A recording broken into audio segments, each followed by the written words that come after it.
Hey guys, IcyCat here. The new changes for the March patch update version 2.2 have been announced. What changes are coming? What's been fixed? Stick around as we go over it all.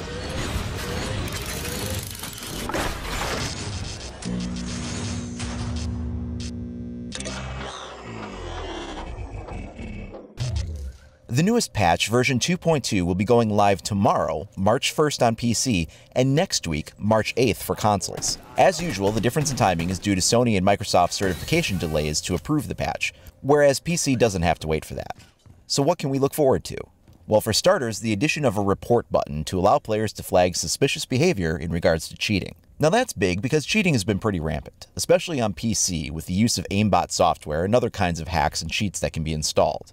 This will now allow the community to flag players they suspect might be cheating and allow Ubisoft's countermeasure team to get the reports directly. Hopefully, this will make a difference. Ranked is getting a change with the reintroduction of Killcam. It had been removed for ranked play, but now it's there. A big part of that, they said, was due to the cheating and accusation that goes on around it.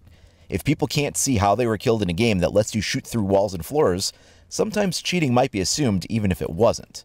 Now there's mixed reaction to this one. I think they know it's not a perfect solution and that ranked is better with no kill cam, but that's under ideal situations with no cheating going on. And this is a measure to help people see what's happening a little more clearly. We'll have to see. Maybe this will be removed from ranked play once again if they find another solution, or once the rampant cheating dies down a bit. Custom game settings now have the addition of an infinite overtime setting, where the game will continue until a clear winner is achieved by means of a 2-round win differential. This optional setting is good for competitive play.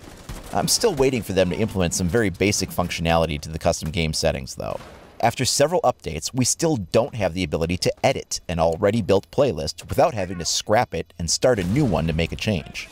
We also still do not have the ability to quit to the custom lobby, and instead we can only quit to the main menu and have to rebuild the lobby all over again if we want to change teams or change a map or mode. This is basic stuff and should definitely get put into custom games as soon as possible in my opinion. Some of the biggest news to come in this patch is that spawn killing is being addressed. Here are just some of the images of changes that have been made. Red sightlines indicate where defenders could get the drop on old spawn zones, also shown in red. The green denotes where the changes have occurred to take the initial spawn out of those areas. Most of this involves spreading the individual players out over a wider area so they're not so clustered and repositioning them behind cover.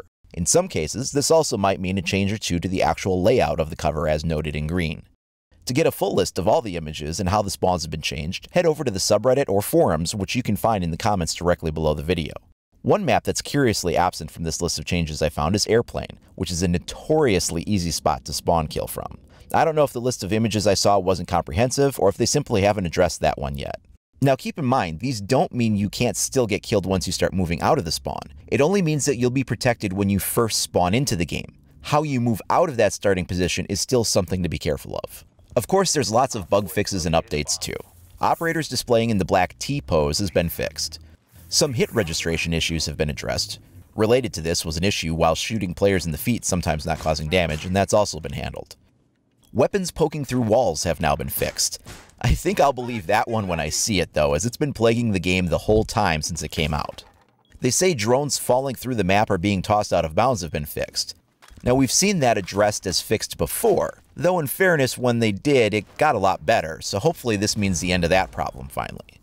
A placement error when trying to deploy a gadget on top of debris has been addressed. Here's a good one for all you shield users. There was a stuttering flinch animation that occurred when trying to aim down the sights with the pistol while using a shield, and apparently that's been fixed now so it doesn't happen anymore. There were also some fixes relating to the proper deployment of various gadgets or to make sure they functioned as intended.